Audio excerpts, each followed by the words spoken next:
It's assisted dying, right? How does it work practically? My mate knows someone in Wellington. For answers to your questions about the upcoming end-of-life choice referendum, visit referendums.govt.nz and know before you vote.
G'day, Graham Rose from Window Treatments. The more you buy, the more you save on our entire range of blinds, shutters, louver roofs, awnings and insect screens.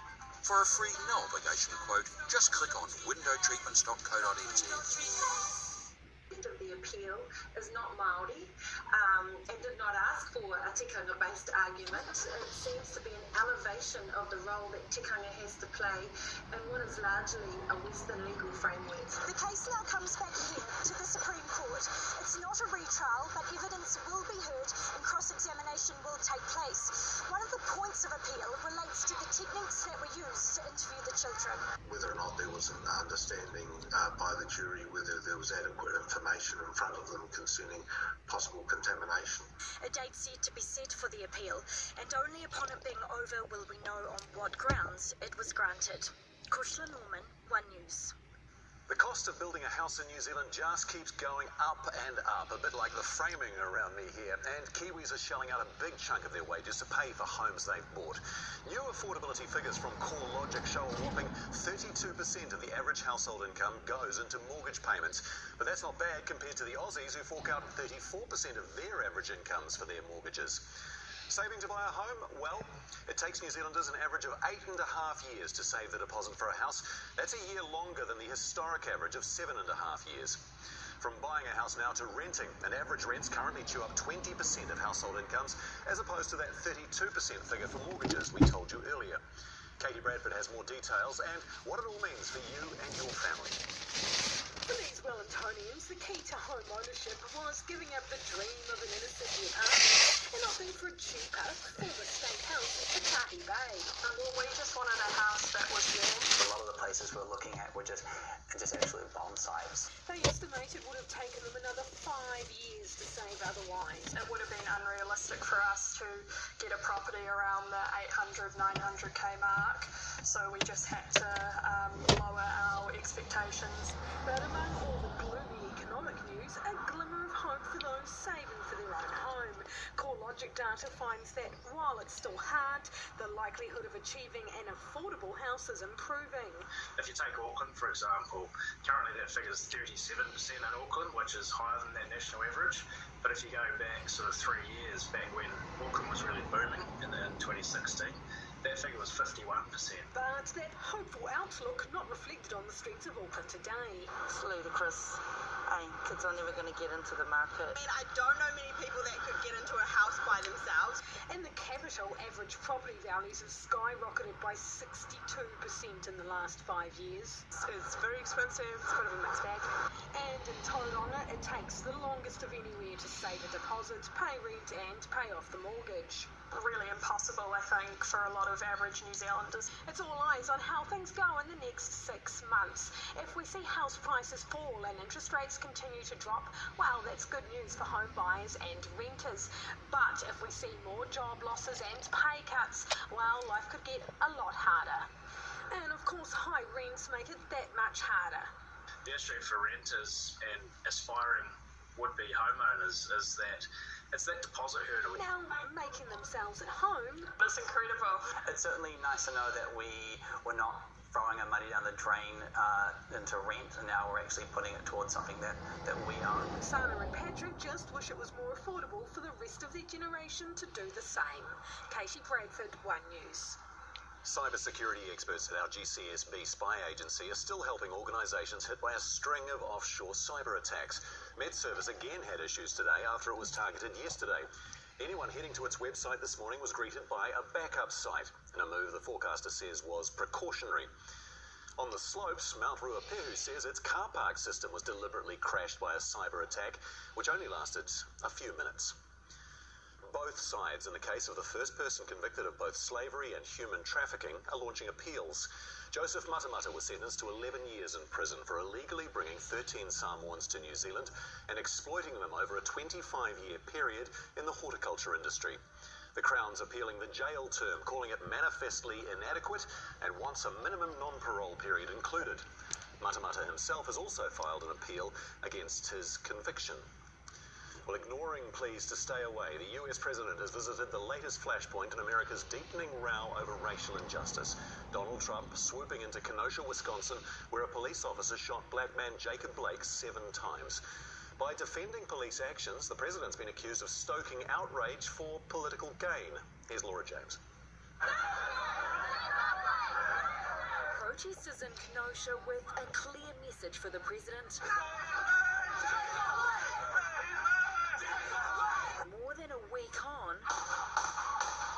Donald Trump yet to say Jacob Blake's name in public, instead defending the police officer's actions using a sporting analogy.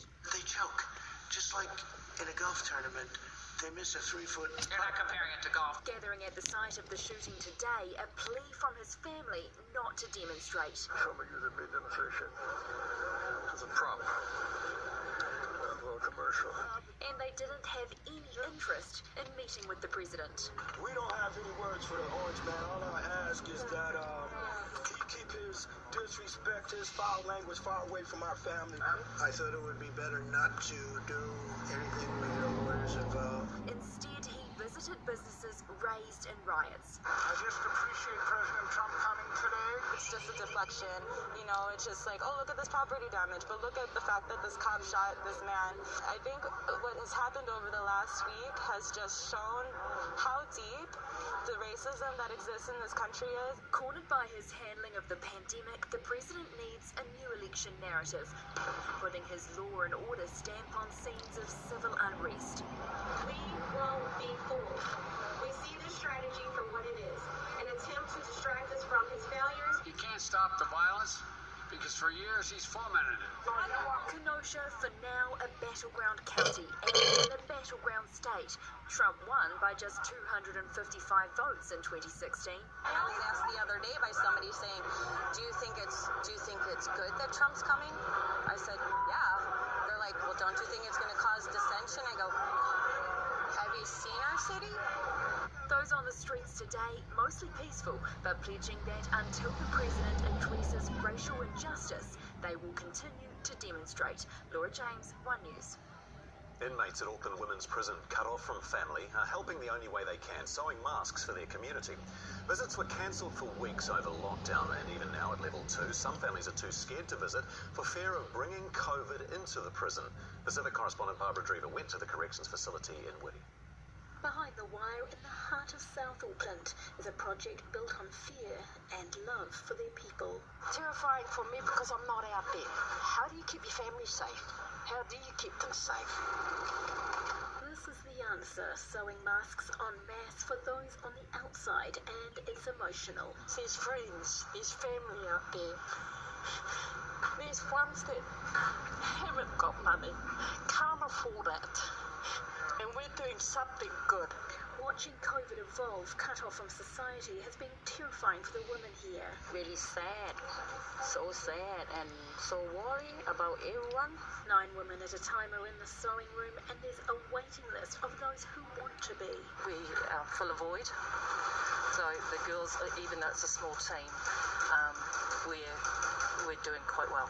This is just a small selection of what the women here have been sewing since mid-August. Over 1,000 face coverings, all destined for the community. The corrections team has been keen to drive the project as it helps the women feel connected with their families who they've had limited contact with due to COVID.